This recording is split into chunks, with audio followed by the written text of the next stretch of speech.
I'm Ann Swenson, and I am now beginning my 4th year as the Vice Moderator for the World Council of Churches.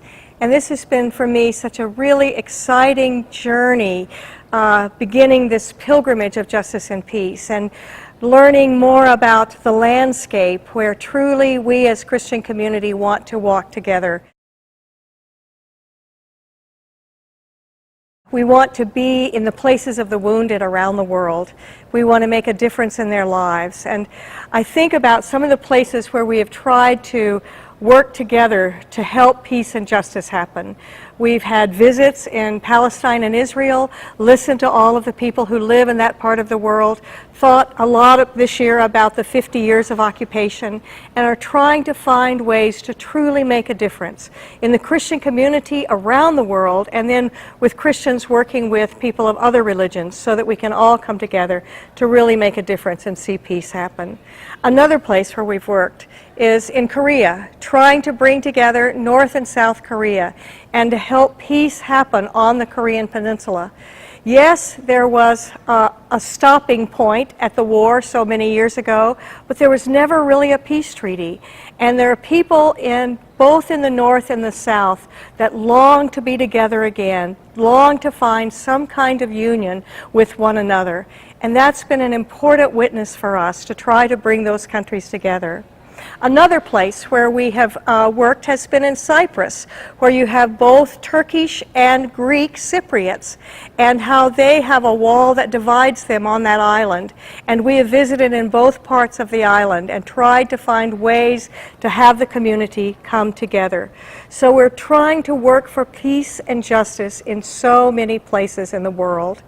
And then this year, with the Reformation and the 500 years, seeing Catholics and Lutherans find new ways of being on a journey together and are finding places and ways of agreement, then so many in the Christian community, Reformed and Evangelical and Pentecostal and Catholic and Orthodox, all of us are trying to say, after that 500-year event, how are ways that we as Christendom on the planet can be more closely in fellowship with one another, and then have us be in relationship with people in other religious communities so that all of us together can work for the common good.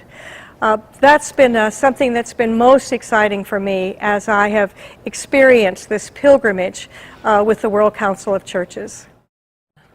Those of us in North America were really moved a while back when a group from the World Council of Churches made a part of their pilgrimage to come to the United States to stand in solidarity with us as we try to end racism in this country, as we were experiencing the escalation of violence and all of the problems that were happening, that were showing that racism has not been cared for in this country, and it is truly America's original sin.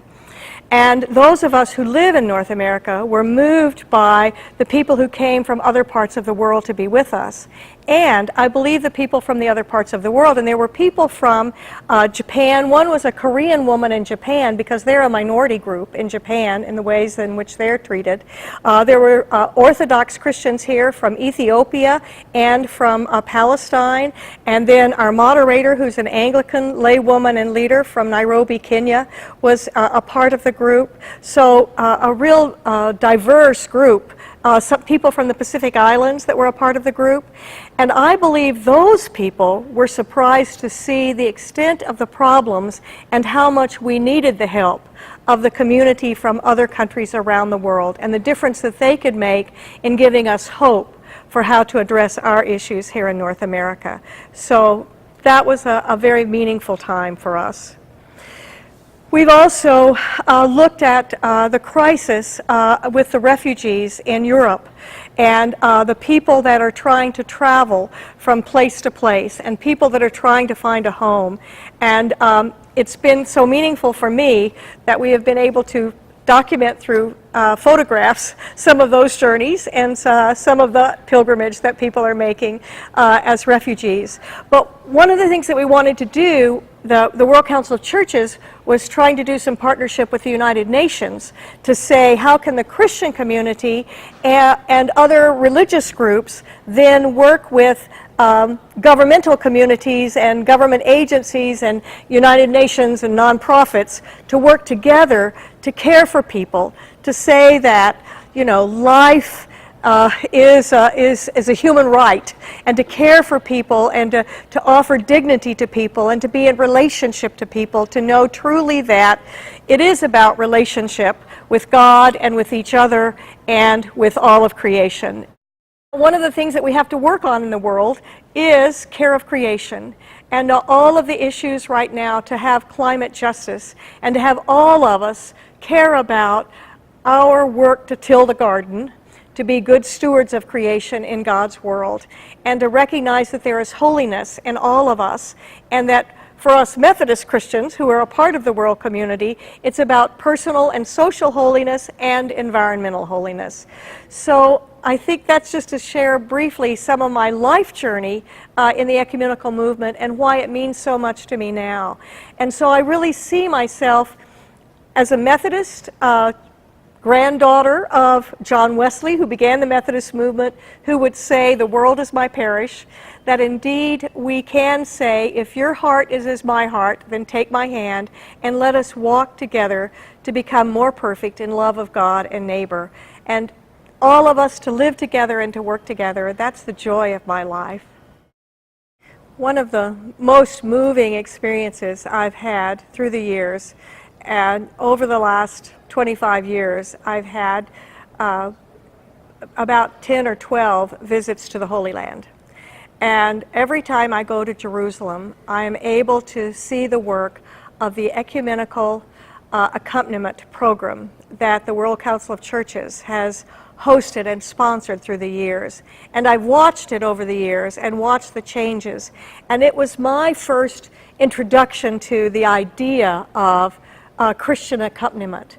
And in that program, people go from the different countries in the world, go to the Holy Land and accompany people, accompany children going to school so that they can be safe, accompany people at the crossing at the wall, at the borders, and accompanying Bedouins in the Bedouin communities, sometimes when their homes are destroyed by the Israeli government, but in different ways. And it's so moving. Well, now, in many of the places in the world where we go, that's exactly what the World Council of Churches is about. It's about accompaniment. And so I've been engaged in the effort in the Democratic Republic of the Congo to be an accompaniment for us Methodists as we elected new bishops, but also for all of the Christian community as the people in the Congo are trying to elect new political leadership for their country and to have their country be safe. The World Council of Churches has tried to be an accompaniment in South Sudan, and our moderator, Dr. Agnes Aboom, has been an amazing leader in this process and has made so many trips there and has continued to work with the people. And it's our way of talking about standing with the wounded. We can accompany them and we can stand in the gap between how it is and how we wish it to be, and to help us find a way to move forward. And so when people from the World Council of Churches came to be with us in North America when we were struggling with our racism, it was their way to come and accompany us and to be an accompaniment with us. We are also spending some time with the Grand Imam in Cairo and in Egypt, and are trying to do some accompaniment with the Coptic Church in Egypt, and to be an assistance there. This is another example. And again, it's trying to have Muslims and Christians work together, but also to stand with our Christian brothers and sisters who are suffering. And we'll want to be an accompaniment with these countries that are right on the edge of famine and that are now truly experiencing poverty and hunger at new depths and new levels. We really believed we could end hunger in the world by 2030. And right now, that's not looking so good. So there's a lot of work to do. And the accompaniment is one of the strategic areas of mission that the World Council of Churches can offer and can provide in the world. One of the programs I've been involved in, and I'm wearing some black today, is our effort around Thursdays in Black. And I have a little pin, and many of us practice this and wear black every Thursday. And the idea is to call attention to violence against women and to call attention to the need to end domestic violence so that there is safety for everyone around the world. So that's an important program, I think. But I'm quite excited of the things that are coming up in mission and evangelism. It was fun for me that the World Council of Churches Commission on Mission and Evangelism came to the United States last January and met here in Atlanta at the place of global ministries for the United Methodist Church. And while we're there during Martin Luther King Day celebration, and so really got to witness some of the possibilities that are happening globally and the commitment that we have in this country in many ways. So next year, the Commission on Mission and Evangelism is going to host a whole World Mission Conference, and it will be in Tanzania. And people from all over the world and all of the Christian communities will be invited and will come. And one of the things that we'll do as a part of that is focus on the ecumenical formation of the next generation. And we'll look to bring some young people to be a part of that so they can see the churches of the world in mission in the world and can get excited about how mission now is everywhere, from everywhere to everywhere, and we are in mission with and for each other.